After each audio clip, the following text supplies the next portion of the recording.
So let's play this game. Take or not take. This is a game that I'd call, are they on the plane to the World Cup? Are they not on the plane? If the plane was to a foreign country and not actually to the United States. It's the domestic version of, are they on the plane?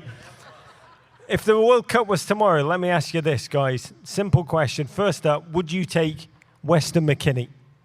Yes. This is like Love Island Columbus edition. Weston stays on the island.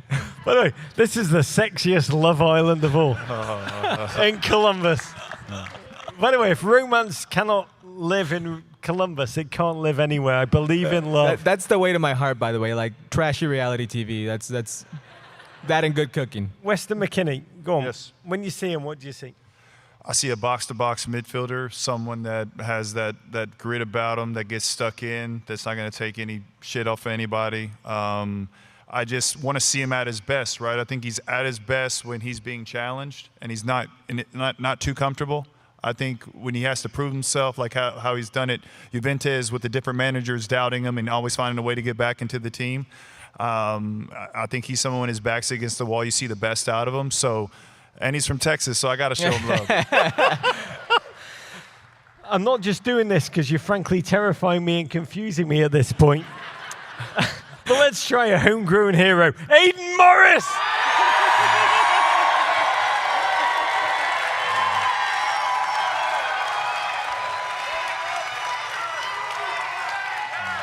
Purina!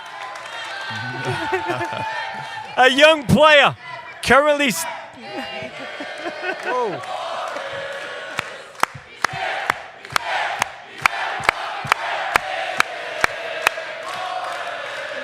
Oh, this is going to be a long show.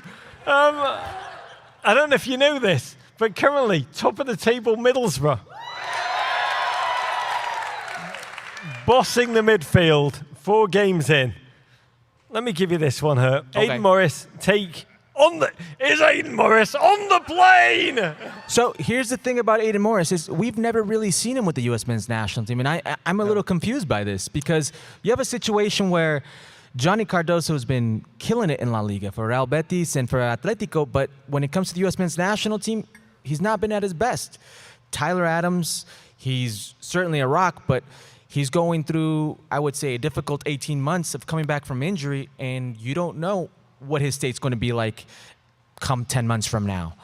If there's another defensive midfielder in the pool who's raised their hand for an opportunity, I do believe it's Aiden Morris. I do believe he merits an opportunity. So I don't know if it's a get him on the plane, but it's a get him on the field for sure. I want to see this.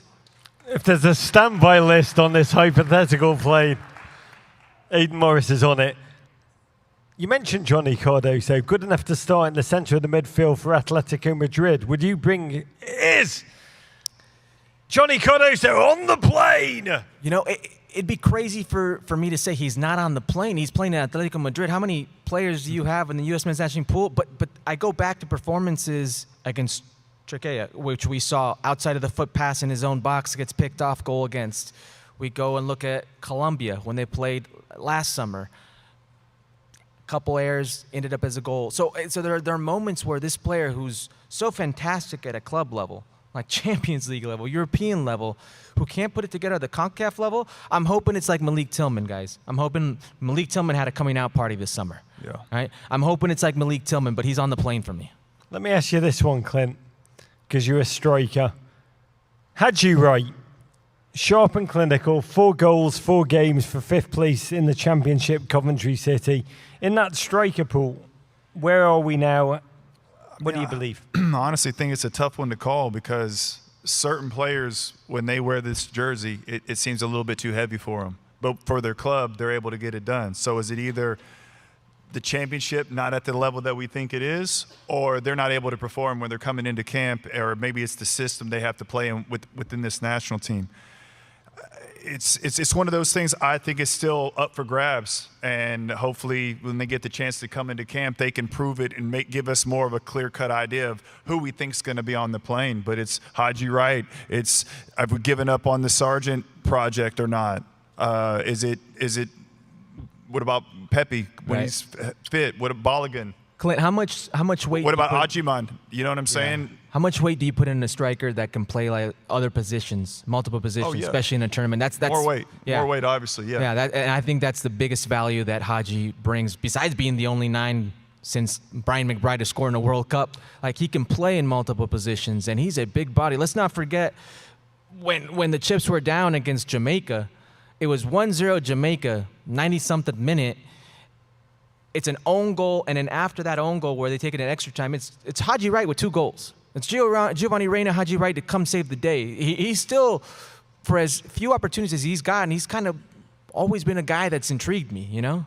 Oh, that's a good point. That's a good shot right there. Can I just say, when you talk about players who can play many positions, we just had Sergino Dest on the Men in Blazers show. I asked him what his best position is, left back or right back.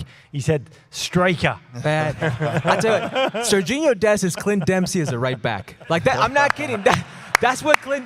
Well, that's how I used to play. No, I'll give you that. That's how I used to play. You started getting more money if you score goals, so I started to simplify my game. But when I first came on the scene, all I wanted to do was try to make people and cross people up. You say I would clink shots from like 50 before every training session. He's doing tricks like he's on an And One infomercial.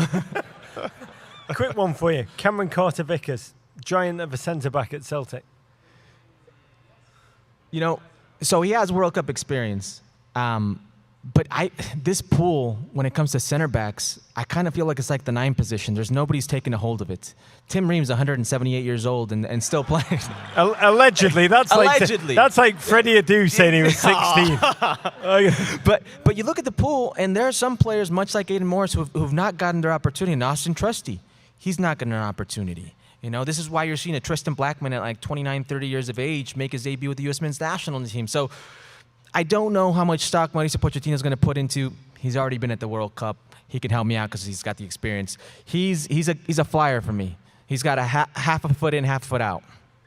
Herc, this one for you. Gio Reyna, fresh start in Germany. I mean, by the way, when you've got Freddie Adu empathising with you, it's like that I mentioned him twice now. That's a tough look. They're not the same.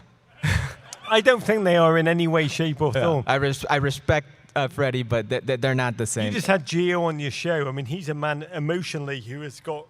I asked Gio. I was like, hey, were you surprised you didn't get called up for these set of friendlies? And Gio goes, I can't be surprised. I've not been playing. I need to play. There seems to be some maturity, accountability that comes with Giovanni Reyna.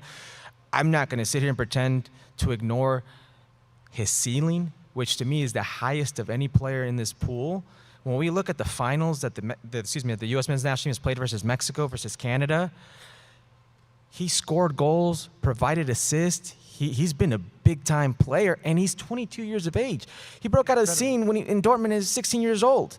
You know, he was, because of his ceiling, always leaving us wanting more while giving us some. So he's a guy that I can't for the life of me see not being on that plane here in the United States in the World Cup. I don't know how you feel about that one, Clint, but I think it's...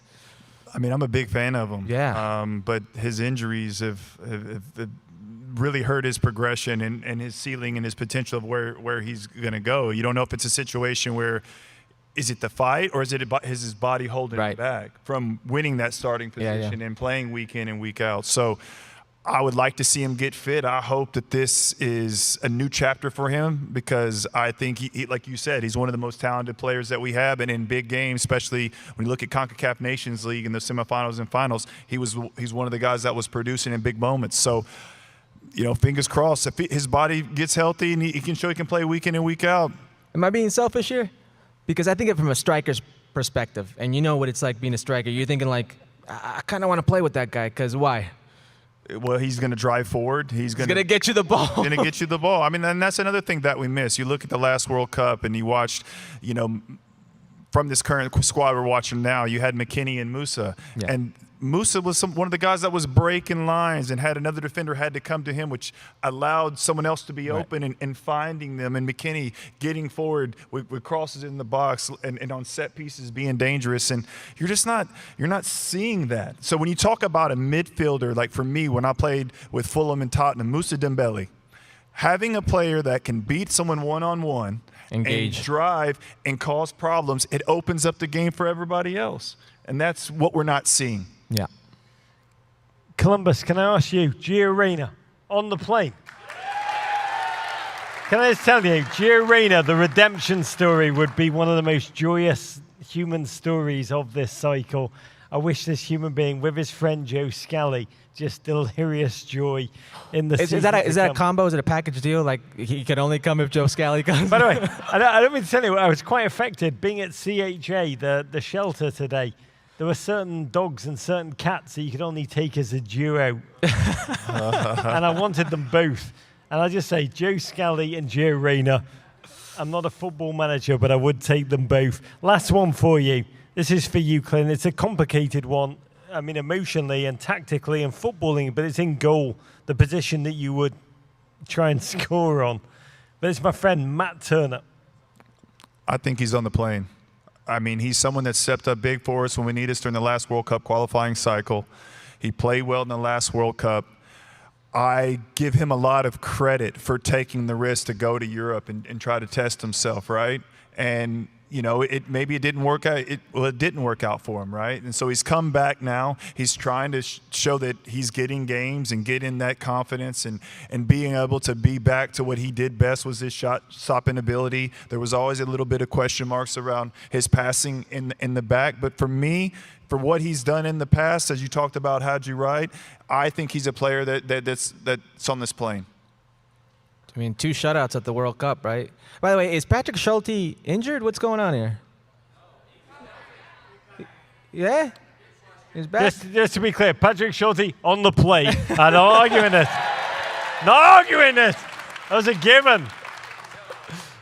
This brings us to the players. We've been told this is the highest accomplished pool of all time. Player per player on an individual basis. To be candid, I agree with that. In American history, going back to George bloody Washington. But where are we now? Is it that they're not that good, or that the idea of football is not quite there, so the plan doesn't allow them to execute? Is it that they're lost? Or, I mean, your point, is it that we're just not watching our best players all together in the camp right now?